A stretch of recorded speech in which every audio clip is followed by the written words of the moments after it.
Oh, hi there. Even with a massive billion-dollar industry like wrestling, things are bound to go missing. Whether it's classic matches, controversial moments, or tragic events that show us just how real wrestling can be, nothing is safe from poor preservation or the stingy hands of Vince McMahon's WWE archives. Today, I'm going to cover some of those missing pieces of wrestling history and even a lost match that has since been found. If you like this video and want to see a part 2, let me know in the comments or on Twitter at LostMediaMike. So here are a few pieces of wrestling lost media. Oh, don't mind me. I was just about to... Whoa! Whoa! The f*** is this? Since there have been cameras, wrestling has been recorded, and like almost all video from the early 20th century, the film has degraded or been discarded. Nearly all wrestling matches that aired in the 50s and 40s on the Dumont television network are sitting at the bottom of the upper New York Bay, where the network dumped hundreds of programs in the 70s. Early matches of the legendary Bruno Sammartino before the 70s are almost all lost, including his infamous pre-professional career match against an orangutan. But I want to go back even further and talk about the controversial bouts between the very first wrestling world champion, George Hackenschmidt, and Frank Gotch. Even before the days of scripted and choreographed matches, the world of wrestling was steeped in drama. In 1905, George Hackenschmidt was declared the first world champion, a title he would hold until 1908 when he faced off against his rival, Frank Gotch, in a highly contested match. Wanting his hands on the championship title, Gotch fought dirty, and in the 2-hour match, he headbutted, thumbed, and even punched the world champ in the face. The match ended with Gotch declared the new world champ, but Hackenschmidt, dissatisfied by Gotch's dirty tactics, demanded a rematch, and the two would meet again in 1911. Unsurprisingly, Gotch brought even more dirty tactics, and in the 30-minute fight, he was declared the victor again, this time ending Hackenschmidt's career by intentionally going after an old leg injury. Both matches were filmed, and while the first seems to have disappeared quickly, the rematch was shown in cities across the United States and even made its way to Sydney, Australia, where it was last heard of. Both matches are now presumed lost. The WCW's internet-only specials. From late 1997 to 98, World Championship Wrestling hosted 6 audio-only wrestling events exclusive to the WCW website, featuring in-depth commentary by Tony Schiavone. The Saturday Nitro and Battle in Seattle matches were free on the site, but the remaining 4 were pay-per-view only: Boston Brawl, Malice at the Palace, Profiles in Pain, and LA Melee. The matches were not professionally recorded by the WCW, but fans made short, low-quality recordings that can be found online. The lost audio files are rumored to have been available for download, but they've never been heard of since being hosted on the WCW website in the late 90s. In 2001, the WCW was bought out by WWE, known as the WWF at the time, acquiring all assets by the company, likely including the lost pay-per-view audio. But like so many other pieces of lost wrestling media, the WWE has never commented on its existence. In Your House 8, Beware of Dog, the low-light matches. On May 26, 1996, the WWF held their pay-per-view event, WWF In Your House 8, Beware of Dog, from the Florence Civil Center in South Carolina, headlined by Shawn Michaels versus the British Bulldog, fighting for the heavyweight championship. Everything was running as expected until a scrap match between Steve Austin and Savio Vega, where a storm caused a power outage, cutting the arena lights and the pay-per-view feed.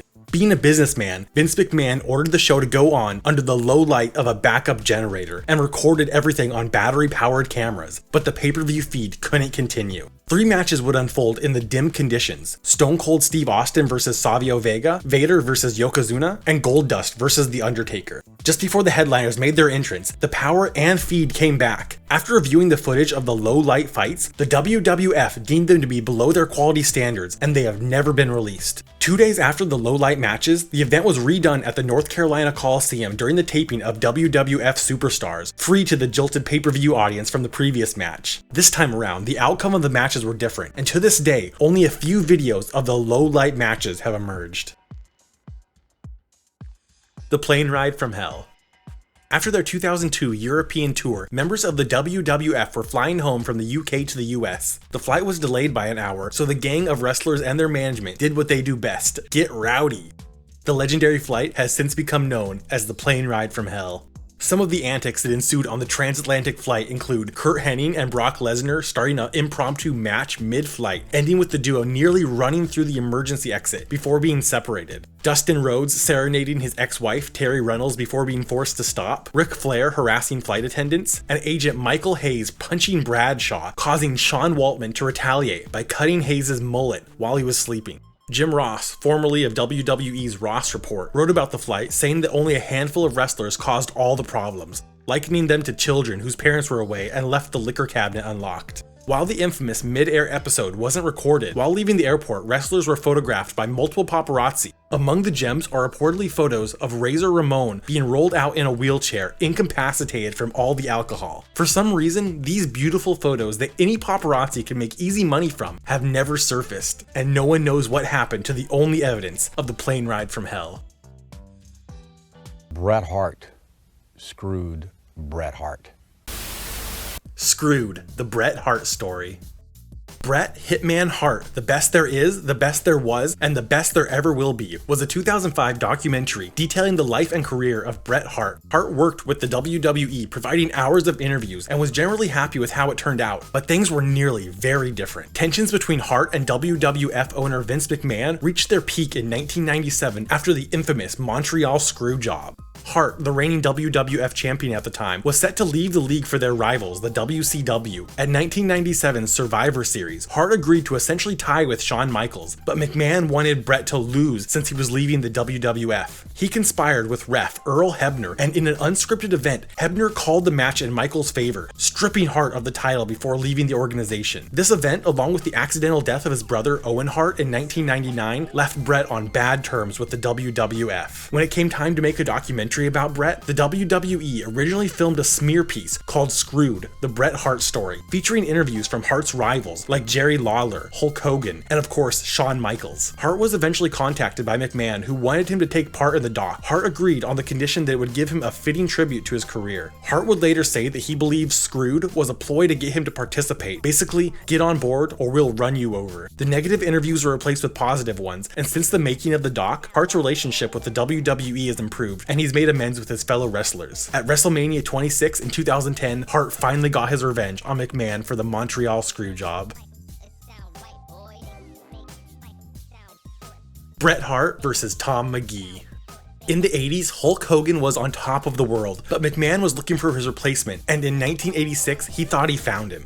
Tom McGee was the complete package, a powerlifter, bodybuilder, karate black belt, with a background in gymnastics, and he was smoking hot, a full head of hair opposed to Hulk Hogan's receding hairline. On October 7th, 1986, McGee had his first WWF match with Bret Hart at the Rochester War Memorial Arena. The match was a carry, meaning that Hart, the more experienced wrestler, made McGee look good, sacrificing his own body and taking the blows to let McGee take the win. The match was a resounding success, McMahon having all the confidence in the world about McGee. After touring on smaller shows to train and get some more experience, it soon became apparent that Tom wasn't that great, but Bret Hart had made him look so good, like one of the all-time greats. McGee would stay with the WWF until 1990, but his rise to fame never came. He would quietly leave the league, dabbling in acting and working as a trainer at Gold's Gym in Venice Beach. After his career ended, through word of mouth, the legend of Tom McGee versus Bret Hart grew, and throughout tape collecting circles in the 90s, it became apparent that no one had a copy of the fight. Even more surprising, through the age of the internet, no one came forward with the match, including the WWE, who couldn't find it in their archives, eventually getting the title of the Holy Grail of Wrestling.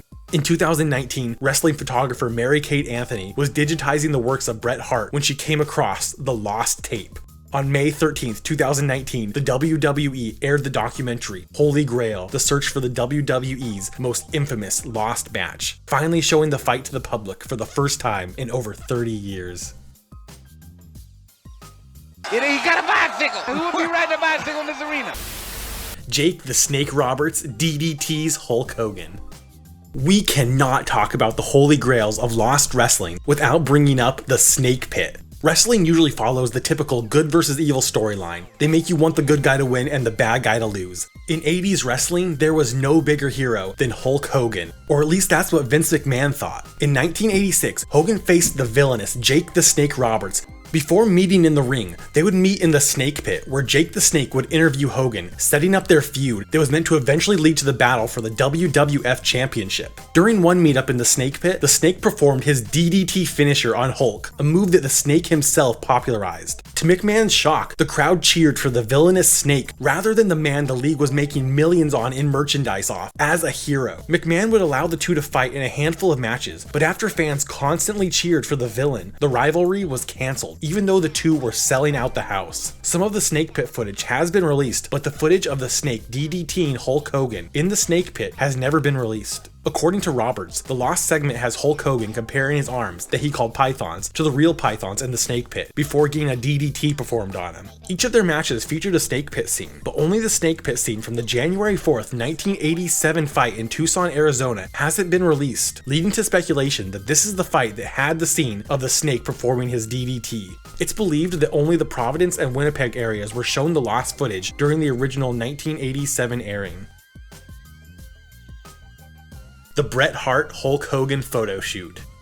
At 1993's SummerSlam, champion Yokozuna was defending his title against Lex Luger, but originally Hulk Hogan and Bret Hart were meant to headline, with Hogan as defending champ. The plan was for Hogan to ultimately lose, passing the torch to the new superstar, but due to behind-the-scenes drama, this never happened. The exact details of the drama are disputed, but it was a combination of the steroid scandal at the time, the organization wanting to move to a younger champ, and Hogan's interest in a film career, but Hart also claims that Hogan didn't think he was good enough for the title of champion. Before it was cancelled, the two participated in a photo shoot featuring a tug of war over the championship belt, but since the match never happened, the promo material was never released. Instead, Hogan would lose to Yokozuna in King of the Ring, and Hart started his feud with Jerry Lawler, rather than facing Yokozuna for the title.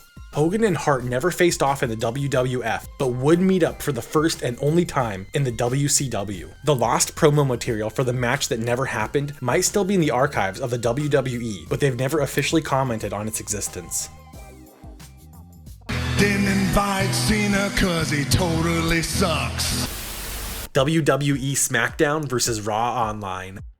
In 2008, the WWE tried to get in on the online gaming hype with their free-to-play wrestling title, WWE Smackdown vs. Raw Online. Developed by Vertigo Games, it was meant to be the WWE's first online PC title. It included features from past WWE Smackdown vs. Raw titles, while adding the ability to challenge and trade with players online, microtransactions to buy items, abilities, and outfits, and it featured a 3D paint tool that allowed you to import images into the game. Announced in 2008, marketed towards a Korean PC market, it was rebranded in 2009 to WWE Online, before going back to its original title in 2010, and back to WWE Online in 2011, when it was officially cancelled along with Company of Heroes Online, resulting in a loss of nearly $10 million by publisher THQ. A build of the cancelled game has never been leaked, but the few released trailers show the game in a playable state.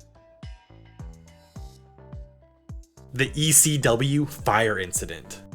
In the early 90s, wrestling was dominated by the WWF, but two other leagues were looking for a piece of the action, the WCW and the newly founded Extreme Championship Wrestling. While the WWF and the WCW were supported by billionaires, the ECW were the underdogs, and the organization tried to push the limits in order to compete, and in 1995, it finally caught up with them. In the October 28th match between Cactus Jack and Terry Funk, Cactus tried to hit Funk with a chair wrapped in a flaming towel, a stunt they previously had success with. Funk ducked out of the way and the chair was meant to hit the ropes, bouncing back to hit Cactus Jack. But instead, the flaming towel flew off the chair and landed on Funk's back. According to wrestling journalist Mike Johnson, Funk went up in one of the most frightening things I've ever seen in my life. Amidst the chaos, ECW employees tried to extinguish the fire, but ended up spraying pieces of flaming towel all over the audience. At this point, the lights went out as part of the next planned stunt, and for some inexplicable reason, the technicians didn't stop it.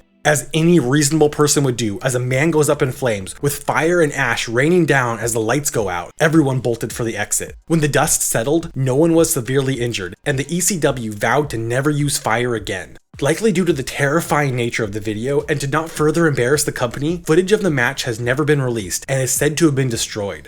As was the fate with the WCW, the ECW was eventually bought out by the WWE. If the footage still exists, they would have it.